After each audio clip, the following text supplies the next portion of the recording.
দুর্ঘটনায় মৃত বিজেপি কর্মীদের হাসপাতালে দেখতে যাওয়ার সময় শুভেন্দু অধিকারীকে কালো পতাকা তৃণমূলের।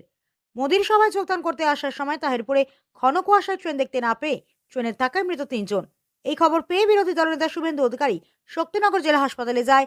জেলা হাসপাতালের সামনে তৃণমূল ছাত্র পরিষদের জেলা সভাপতি অয়ন দত্ত কালো পতাকা দেখায়। তৃণমূলরা জয় বাংলা স্লোগান দেয়, সেই সময় বিজেপিরাও জয় শ্রীরাম স্লোগান দেয়।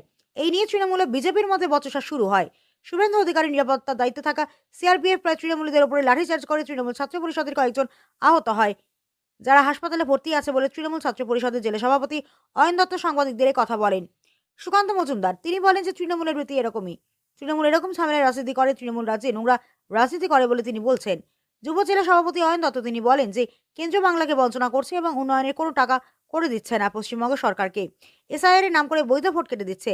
নদিয়ার লোক নিয়ে এসে রানাঘাটে তাহিরপুর মাঠ ফরাতে পারছে না বিজেপি, তাই মুর্শিদাবাদ থেকে লোক আনতে গিয়ে তারা ট্রেনে কাটা পড়ে মারা গিয়েছে। তার প্রতিবাদ জানাতে আমরা এসেছিলাম এই হাসপাতালে। তৃণমূল ও বিজেপি দুই পক্ষে রাস্তায় বসে স্লোগান দিতে শুরু করে। পরবর্তীকালে পুলিশ এসে তাদেরকে সরিয়ে দেয় দুই পক্ষকেই। নদিয়ার কৃষ্ণনগর থেকে অর্ধেন্দু মালাকারুর রিপোর্ট, বঙ্গ সংবাদ।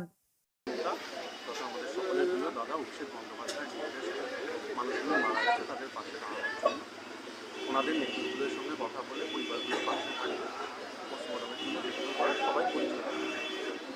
কিন্তু আমাদের বাংলা দীর্ঘদিনের বকেয়া টাকা যেগুলো দিচ্ছেন আজকে প্রধানমন্ত্রী হিসেবেও বাংলা ও বাঙালি বিদ্বেষী এবং নমশূদ্র মতুয়া শ্রেণীর মানুষের নাম একদিকে কেটে দিচ্ছে এবং আজকে রানাঘাটে মাঠ ভরানোর ক্ষমতা নেই, মুর্শিদাবাদ থেকে লোক আনতে গিয়ে ভাড়া করে আজকে কজন মানুষ প্রাণ হারানো সাধারণ গরিব মানুষ।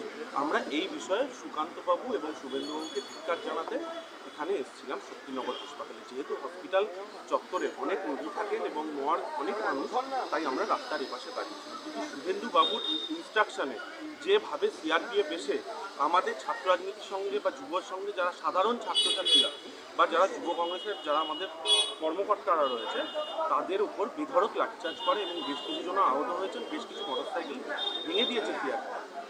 আমরা এই বিষয়ে প্রতিবাদ জানাতে এসেছি। আমরাও সৌজন্যর সাক্ষাতেই এখানে এসেছি। আপনার নাম?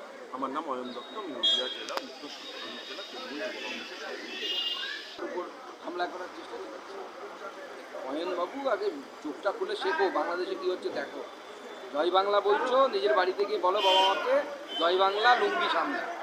লুঙ্গি যখন এসে এখান থেকে তাড়াবে, কোথায় যাবে পালাইয়ে, সেইটা অয়নবাবুকে খুঁজে নিতে বলি সেই জায়গায়। দুদিন পর লুঙ্গিরা এসে পালাবে। বাংলাদেশে যেরকম দীপু দাসকে ঝুলিয়ে দিয়েছে, সেরকম অয়নবাবুকেও ঝুলিয়ে দিয়েছে। Thank you.